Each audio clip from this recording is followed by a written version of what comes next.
What is evolution? It's actually a very good question.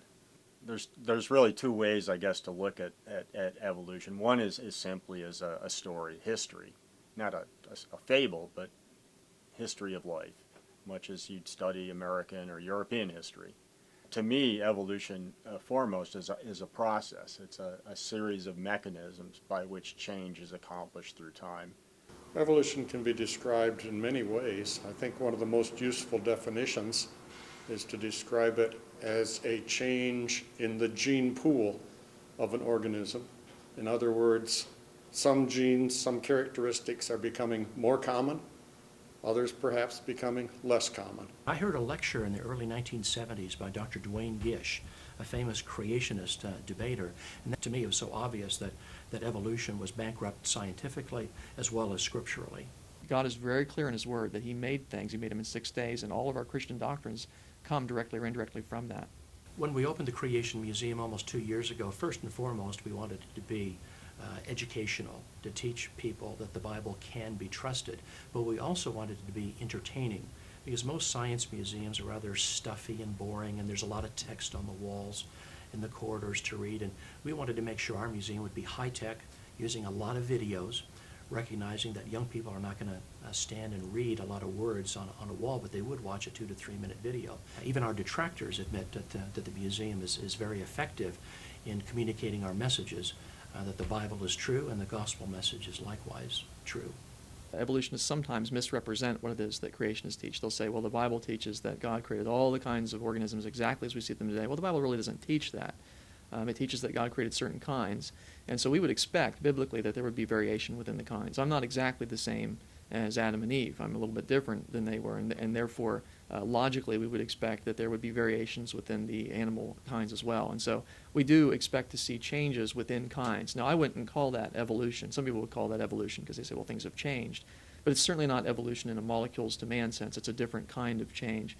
I would expect, as creationists, that animals can change, and some of those changes are pretty drastic, but they're always in the wrong direction to make evolution happen. They always remove bits of information from the genome. Without evolution, the field is quite impoverished in that without evolution you can ask how questions, how do things work, but if you really want to understand where we got in terms of differences among species, you have to have an evolutionary framework. That's the framework in which life diversified over the planet over time.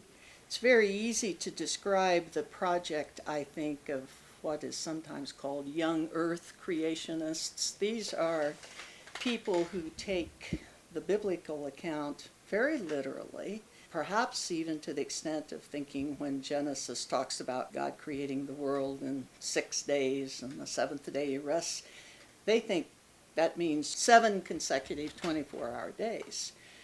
If you take that as a starting point, then the differences with what biologists find and geologists find and so forth are almost irreconcilable. Creation science, whatever rubric you want to put it under, it postulates the existence of some alien being that created everything as we see today. There's hundreds of different creation stories.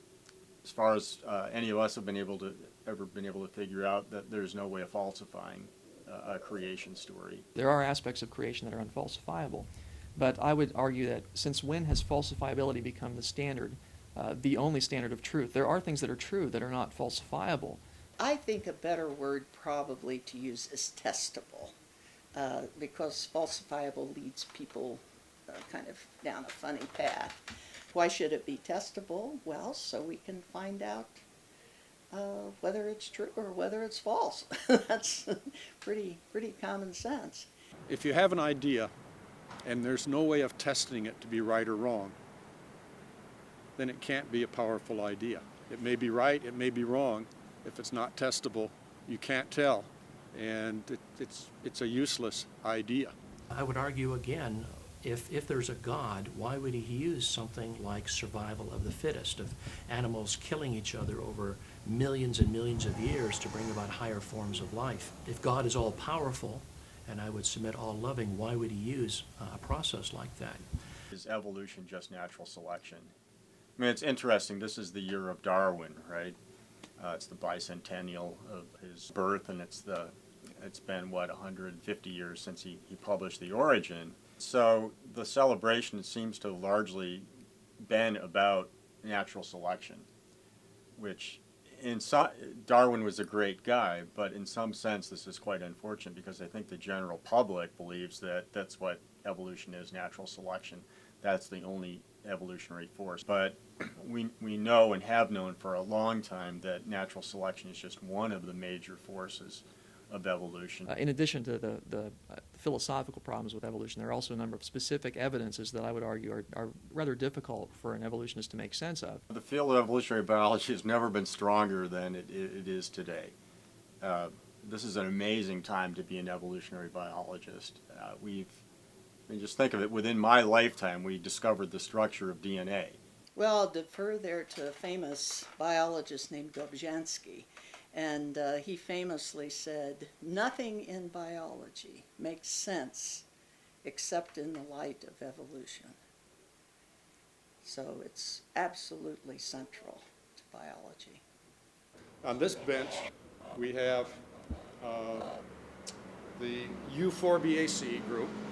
They are plants that evolved in the old world and have taken on a shape and a function like the cactuses have in the New World. Here we have the cactuses.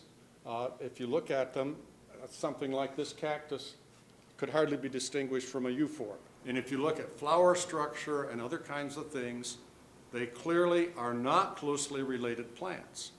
But because they both have adapted to growing in desert situations, they have become very, very similar in their basic characteristics by evolutionary processes. From my end, not a scientist or even a theologian, the impact of the scientific evidence for creation really hit home with me in the early 70s. There are specific evidences that we would say confirm Genesis. For example, the Bible talks about a worldwide flood in which all the different animals on the earth were destroyed by a catastrophe.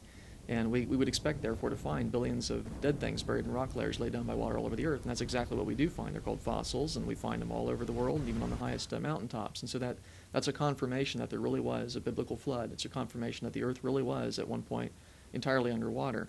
Isn't science supposed to be about exploring different possibilities and not just holding on to what's been taught in the past?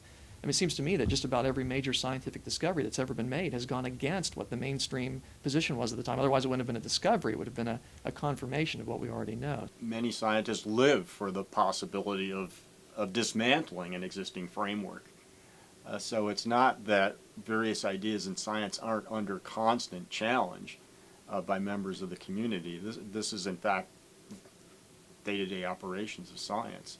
There is a connection between evolution and certain kinds of social ills, things like racism and basically any kind of immorality.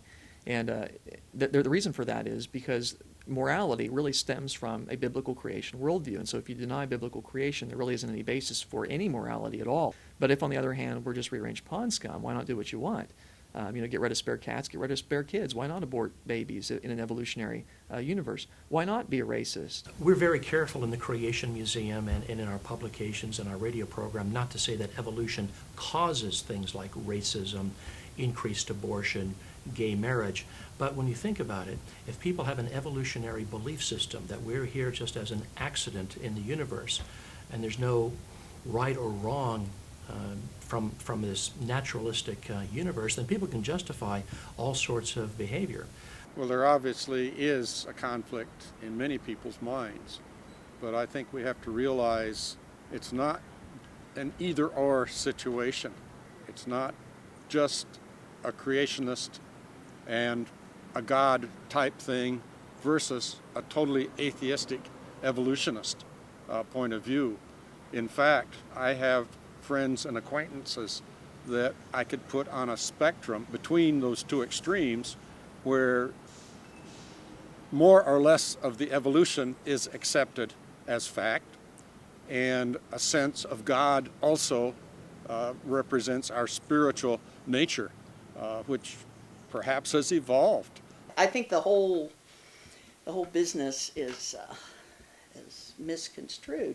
Now, what they may want to be saying is something like, scientists don't think there are any ethical principles because you can't prove those using scientific methods. Maybe that's what they mean, but that isn't true of most scientists. And so I've never caught the bite of that objection. I know it. Many religions, there's no conflict at all. Denying evolution might be a conflict. I find the whole idea of atheist a bit hard to grapple with, because that just is having a faith that there's some supernatural being that explains everything, and adhering to that faith to the bitter end. The same is true about atheism. You have a faith, absolute certainty that there is no God. To me, that doesn't seem so much different than having an absolute faith that there is a God. The creation movement is a growing one. Our magazine now is at 70,000 subscribers. Our website is one of the most visited religious websites now in the world. We do over 300 teaching events a year. The bittersweet aspect to the fact that we're growing is that the more we grow, the more the creation movement grows, the more the opposition intensifies against us. The evolutionists are reading the same Gallup polls that we are, that many Americans doubt evolution entirely. If creation sort of diminishes, then that means a biblical worldview is going to diminish, because the biblical worldview depends on biblical creation. And as a result, we're going to find a loss of Christian morality. And if you think that science is so fundamentally mistaken and so fundamentally evil in its intentions, well, it's just sad. It doesn't bode well for our country. Much of evolutionary theory was actually established before the 1950s. And none of these new observations at the molecular, cellular, genomic level have changed the basic theoretical framework for evolutionary biology. What it's done is enriched our understanding, because now we know what the raw materials are. I don't consider it a theory in crisis, because my very strong sense is that it is what has happened. And when you have something that is true and is in place and has happened, whether or not it's believed by a lot of people is a problem perhaps, but the theory itself is not in crisis. What's in crisis is a society that doesn't understand how to interpret scientific information. And that I worry about a lot.